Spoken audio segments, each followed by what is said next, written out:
오늘 본문인 디모데후서 편지는요, 바울이 생애 제일 마지막에 쓴 서신서예요. 로마의 감옥에서 형장의 이슬로 사라지기 얼마 전에 쓴 생애 마지막 편지가 디모데후서 서신서입니다. 우리에게는 믿음의 영웅이고 성경의 저자고 대표적인 사도로 여겨지는 바울이었지만 당시 그의 형편을 객관적으로 보면 축축한 감옥 속에서 외롭고 쓸쓸하게 역사의 뒤안길로 사라지는 초라한 인생이 아닐 수 없었습니다. 그런 처지에 있던 사도 바울이 디모데에게, 사랑하는 영적 후계자 디모데에게 지극히 개인적인 감정을 담아서, 마음을 담아서 쓴 편지, 마지막 서신서, 유언 같은 편지가 디모데후서였는데, 그러다 보니 이 디모데후서에는요, 바울의 아주 속 깊은 감정, 속 깊은 마음을 우리는 잘 발견할 수가 있습니다. 오늘 추수감사주일을 맞이하면서 우리 바울 생애의 마지막 편지, 우리 디모데후서의 마지막 부분을 좀 살펴보려고 하는데요. 오늘 사실 이 본문에는 감사라는 단어가 한 단어도 나오지는 않습니다. 하지만 이 감사라는 단어는 나오지 않지만 이 편지 마지막 부분을 바울의 감정선을 따라서 쭉 읽어 나가다 보면 이 넘치는 감사의 향기가 이 뒷부분에 담겨져 있는 것을 우리는 느낄 수가 있습니다. 바울이 자기 인생 전체를 조망하면서 생애의 마지막 마음, 자기 마음에 담긴 이 감사의 표현이 있는데 우리가 그 마음을 함께 느끼면서 오늘 은혜와 도전을 받는 복된 시간 될 수 있기를 간절히 축복합니다. 우리 함께 따라하겠습니다. 끝까지 내 곁에서 힘주심에 감사합니다. 끝까지 내 곁에서 힘주심에 감사합니다. 바울의 마지막 서신서인 디모데 전후서에서는요, 여러 특징들이 눈에 들어오는데 그 가운데 눈에 띄는 특징이 있습니다. 그것은 다른 어떤 서신서에서보다 자기를 버리고 떠난 사람들의 이야기를 많이 하고 있다는 거예요. 바울을 떠난 사람들. 디모데전서 1장, 디모데후서 1장, 디모데후서 4장 계속해서 많이 이야기를 합니다. 믿음과 착한 양심을 가지라. 어떤 이들은 이 양심을 버렸고 그 믿음에 관하여는 파선하였느니라. 그 가운데 후메네오와 알렉산더가 있으니 아시아에 있는 모든 사람이 나를 버린 일을 내가 아나니 그 중에는 부겔로와 허모게네도 있느니라. 대만은 이 세상을 사랑하여 나를 버리고 데살로니가로 떠나가 버렸다. 많은 곁에 있던 사람들이 다 떠나간 거예요. 한때는 저들에게도 열심히 있었습니다. 목숨 걸고 끝까지 함께 갈 것 같았어요. 그런데 지금은 바울을 배신하고 다 떠났습니다. 함께 있다가 배신하고 떠나니까 더 큰 대적이 되어서 더 괴롭히는 거예요. 늙은 우리 노년의 이 바울에게 큰 상처가 되는 사람들이 많이 있었다라는 거죠. 노년에 쓴 이 서신서에서 반복적으로 자기를 떠난 여러 사람들의 이야기를 늘어놓는 걸 보면 증오까지는 아니어도 깊은 상처는 되었던 것 같습니다. 그렇다면 이 바울을 떠난 그 사람들은 왜 바울을 배신하고 떠난 것일까? 바울의 처지, 바울의 그 지금의 모습, 감옥에 갇힌 모습이 자기의 미래의 모습이 될 수 있다고 볼 때 바울처럼 되고 싶지 않았던 거죠. 진리라고 말하지만 결국은 그 진리를 외치다가 죄수가 되고 핍박받고 돌에 맞고 숨어 지내고 아무리 진리가 맞다고 해도 좋다고 해도 실제 삶은 그렇게 불편하게 살고 싶지 않은 거예요. 조금만 타협하면 충분히 안전하게 살 수 있는데 바울이 보여준 그 그리스도인의 삶의 방식은 그들이 보기에는 매력적이지 않았던 거죠. 사단은 그 마음의 틈을 비집고 들어와서 동역자를 대적자로 변질시켜버린 거죠. 여러분, 그때나 지금이나 교회 안에 있지만 이러한 믿음의 연약함, 믿음의 한계가 우리 안에는 얼마나 많이 있습니까? 겉으로는 주님이 주시는 그 하나님의 말씀의 진리에 반응하는 것 같지만 정작 십자가 없는 신앙, 하나님을 믿다가 고난을 당하고 핍박을 당하는 그 순간에는 언제든지 버려버릴 수 있는 신앙, 축복받기는 원하지만 믿음 때문에 내가 고난받기는 꺼려하고 싫어하는 그런 신앙, 그런 모습은 없는지요. 그러다 보니 본문에는요, 버리다라는 표현이 참 많이 등장합니다. 그들이 다 나를 버렸다라고 표현을 해요. 여러분, 이 버렸다라는 문장 표현 안에 바울의 피눈물 나는 아픔이 느껴지지 않습니까? 그래서 디모데후서에서는요, 또 다른 반복적으로 강조되는 문구가 있는데 그것은 바로 부끄러워하지 말자라는 거예요. 이 복음을 부끄러워하지 말자. 그 사람들은 나를 부끄러워하지 않았다. 감옥에 갇힌 것을 부끄러워하지 아니하고 나를 찾아왔다. 1장 8절, 12절, 16절, 2장 15절 부끄러워하지 말고 나와 함께 고난을 받으라. 복음을 부끄러워하지 말자. 바울은 개인적으로 거부당했어요. 버림당했어요. 배신당했어요. 상처를 받았습니다. 여러분, 그에게 사람을 잃어버린 그런 아픔이 없었을까요? 개인적인 감정으로 보면 충분히 서운하고 분노할 수도 있었을 텐데 바울은 이렇게 이야기를 합니다. 16절 말씀을 함께 읽겠습니다. 내가 처음 변명할 때 나와 함께한 자가 하나도 없고 다 나를 버렸으나 그들에게 허물을 돌리지 않기를 원하노라. 아멘. 다 나를 버렸지만 그들에게 허물을 돌리지 않겠다. 그들에게 허물을 돌리지 않겠대요. 미워하지 않겠대요. 왜 그렇습니까? 어떻게 그럴 수 있어요? 사람은 사랑할 존재지 믿을 존재가 아니기 때문에 그렇습니다. 바울이 믿는 대상은요, 오직 하나님 한 분뿐이었어요. 그런 넘치도록 함께했던 모든 사람들, 동역자들, 믿음의 사람들 충분히 사랑하고 열심히 섬겼지만 그들에게 바란 것은요, 위로도 격려도 아니었어요. 인기도 아니었어요. 어쩌면 애당초 그는 사사로운 감정은 기대하지도 않았던 것 같아요. 다만 하나님의 말씀 안에서 그 사람들이 온전하게 계속해서 잘 성장해 나가는 것, 그 일에만 집중했다라고 말씀을 하고 있죠. 물론 우리 하나님은요, 사람을 통해서 위로하시고 격려하십니다. 사람을 통해서, 주변의 사람을 통해서 실제 필요한 힘을 부어주시고 채워주세요. 하지만 그거는 위로의 통로로 쓰시는 것이지 그 사람 자체가 위로의 출처가 될 수 있는 것은 아닙니다. 왜냐하면 사람은 완전한 존재가 아니기 때문에 그래요. 모두가 다 연약한 존재이기 때문에 그렇죠. 바울이 그렇게 하는 분명한 이유를 17절에서 분명히 말씀하고 있습니다. 17절 우리 함께 읽어보겠습니다. 주께서 내 곁에 서서 나에게 힘을 주심은 나로 말미암아 선포된 말씀이 온전히 전파되어 모든 이방인들이 듣게 하려 하심이니 내가 사자의 입에서 건짐을 받았느니라. 아멘. 주님께서 내 곁에 서서 떠나지 아니하시고 나에게 힘을 주셨다. 여러분, 우리는요, 믿었던 사람들에게 배신을 당할 수도 있고 마음을 함께 모았던 가까이 있던 친구들에게도, 동역자들에게도 상처를 받을 수 있습니다. 우리도 그렇게 누군가에게 상처를 줬을 수도 있잖아요. 우리는 그렇게 서로가 서로에게 그런 모습을 보면서 실망할 수밖에 없는 존재들이에요. 하지만 우리의 아버지가 되시는 하나님은요, 절대로 우리를 실망시키지 않으시는 분이세요. 변치 아니하시고 우리를 완전한 은혜로 인도하시는 분이십니다. 하나님 한 번도 나를 실망시키신 적 없으시고 언제나 공평과 은혜로 나를 지켜주셨네. 우리가 드리는 찬양이잖아요. 오늘 사도 바울도요, 그 고백을 하고 있는 거예요. 사람들이 다 나를 버리고 떠나가고 배신하고 내 진심을 알아주지 않는다 할지라도 주님만 인정해 주신다면, 주님만 함께 하신다면, 주님께서 내게 칭찬해 주신다면 그것만으로도 충분합니다. 주님께서 날 떠나지 아니하시고 내 곁에서 지금도 여전히 힘을 불어 넣어주고 계시니 그것만으로도 내가 주님께 감사할 이유는 충분합니다. 라는 고백이죠. 여러분, 다른 어떤 감사의 이유들도 이 임마누엘, 하나님께서 함께 하시는 임마누엘 감사의 이유를 뛰어넘을 수가 없습니다. 지금 하는 일이 여전히 풀리지 않고 여러분 1년 내내 답답한 상황, 답보적인 상황 가운데 있습니까? 그럼에도 불구하고 주님께서 함께 하심 믿고 믿음으로 살아보려고 여러분 열심히 몸부림치면서 살아가고 계십니까? 여러분, 그렇다면 잘하고 계신 거예요. 다만 그렇게 살면서 낙심하지 않았으면 좋겠어요.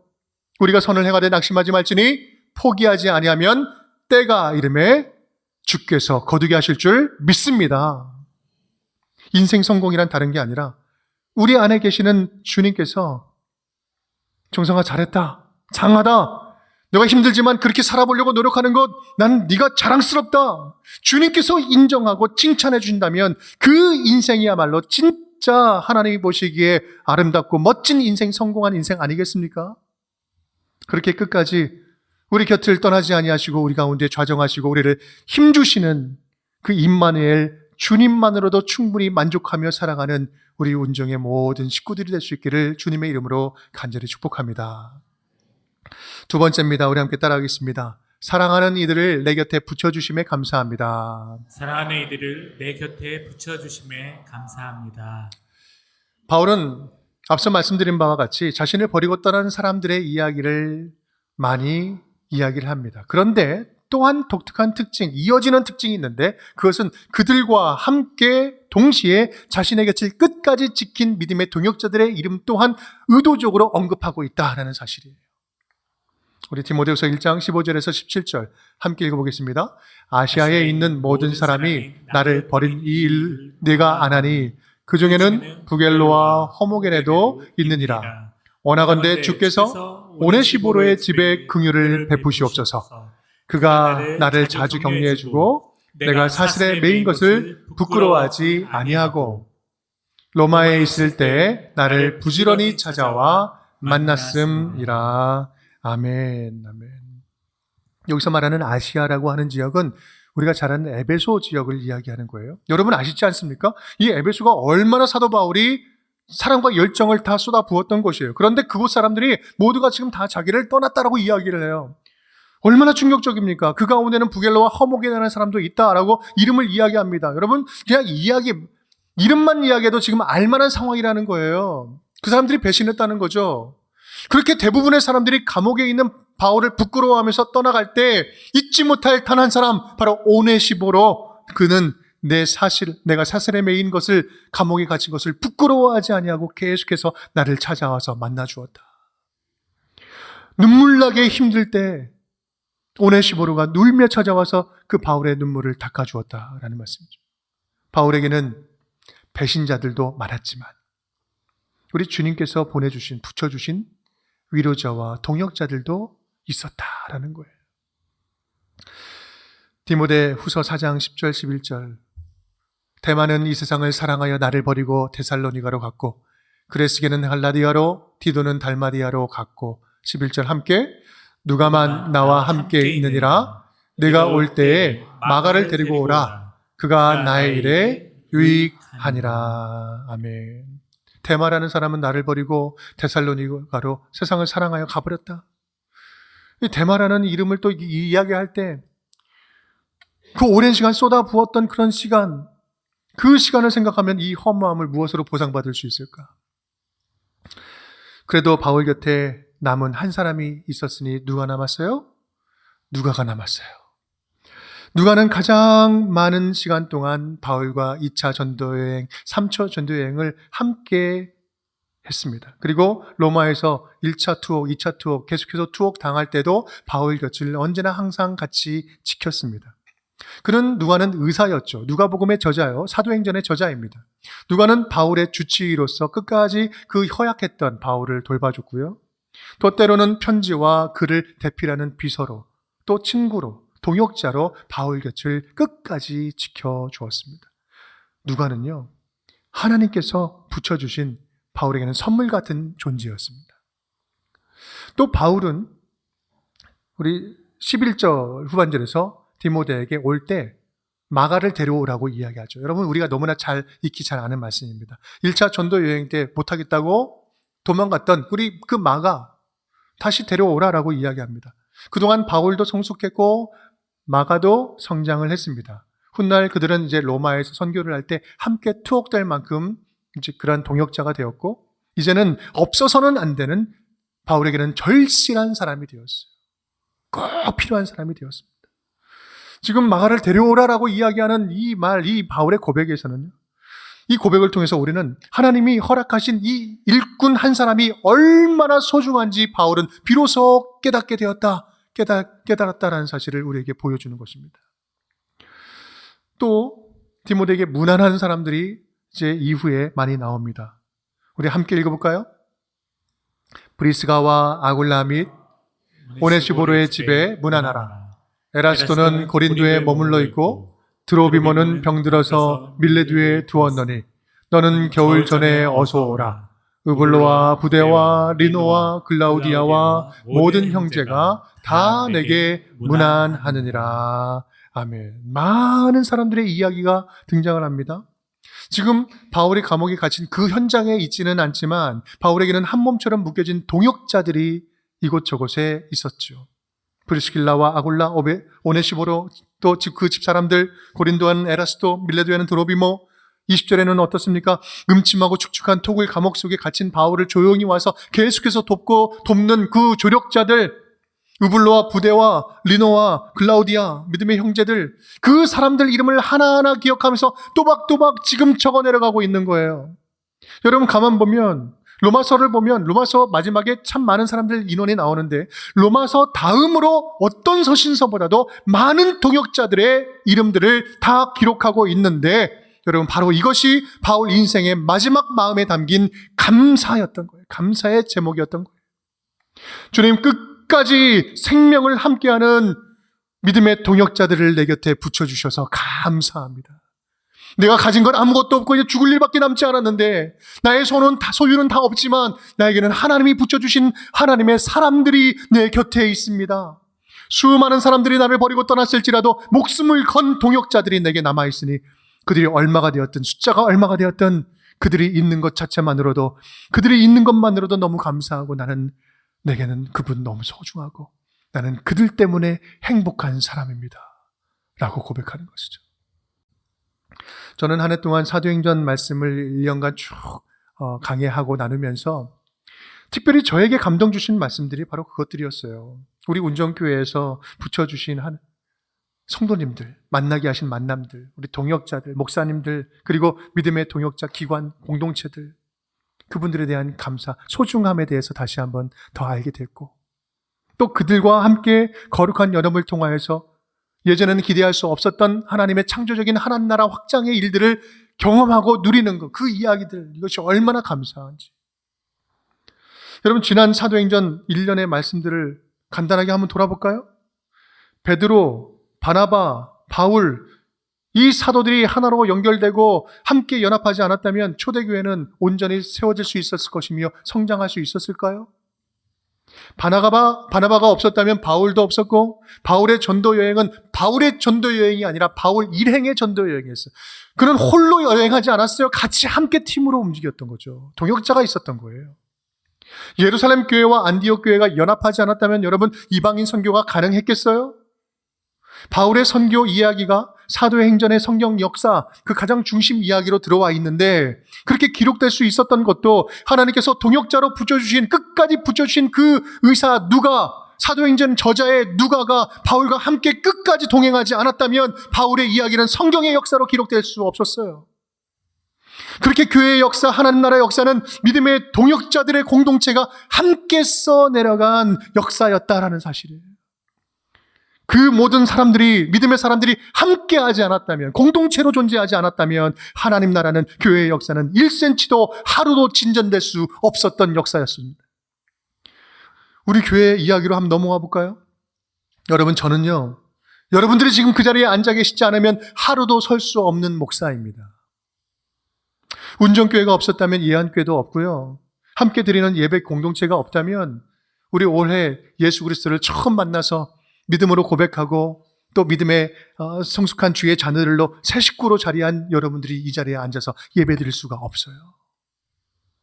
캄보디아 오태근 선교사님의 뿌레가잉 평화교회 그 교회와의 연합이 없었다면 전혀 교회가 세워지지 않고 복음의 불모지였던 언동포 지역에 우리 교회가 교회를 세우는 것은 있을 수 없는 일이었고요. 월드비전과의 연합이 없었다면 라오스의 그 오지에, 아무도 들어가지 않은 그 오지에 17개의 우물을 우리는 팔 수가 없었어요.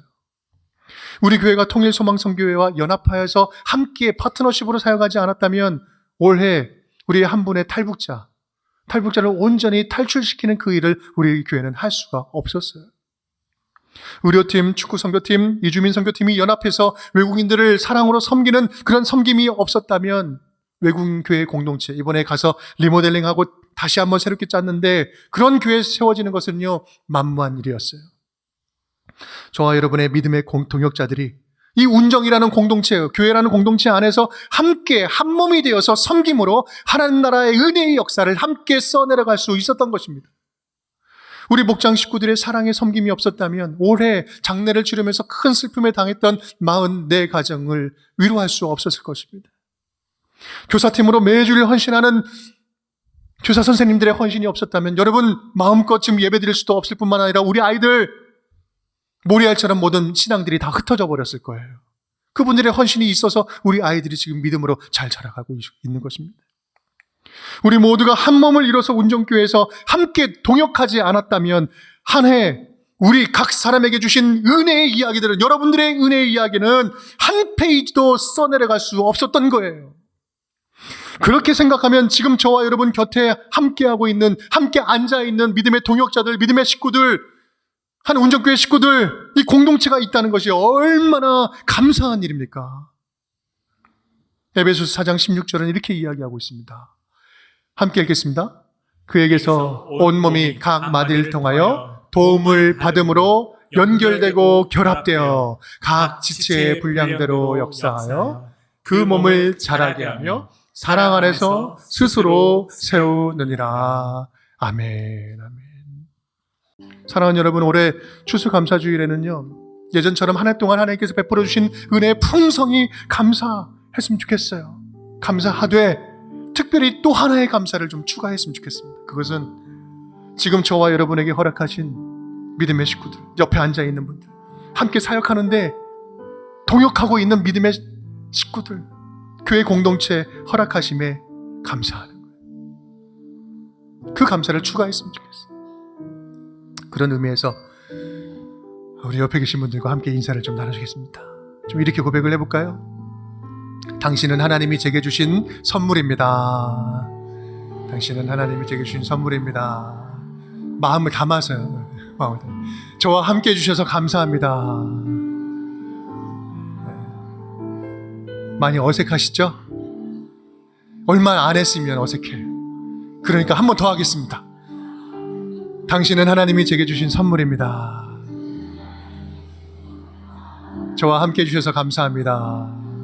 진짜예요. 여러분, 이번 한 주간 동안에는 이러한 감사가 우리 모든 성도님들의 가정에, 교회에 가는 곳곳마다 넘쳤으면 좋겠어요. 함께하는 목장 식구들, 장로님들, 부서 식구들, 봉사자들, 교사들, 소그룹 모임들, 목사님들, 선교팀들, 함께하는 모든 분들에게 적극적으로 이 감사를 표현하는, 당신이 있어서 행복합니다, 감사를 표현하는 우리 모든 가족들이 될 수 있기를 주님의 이름으로 축복합니다.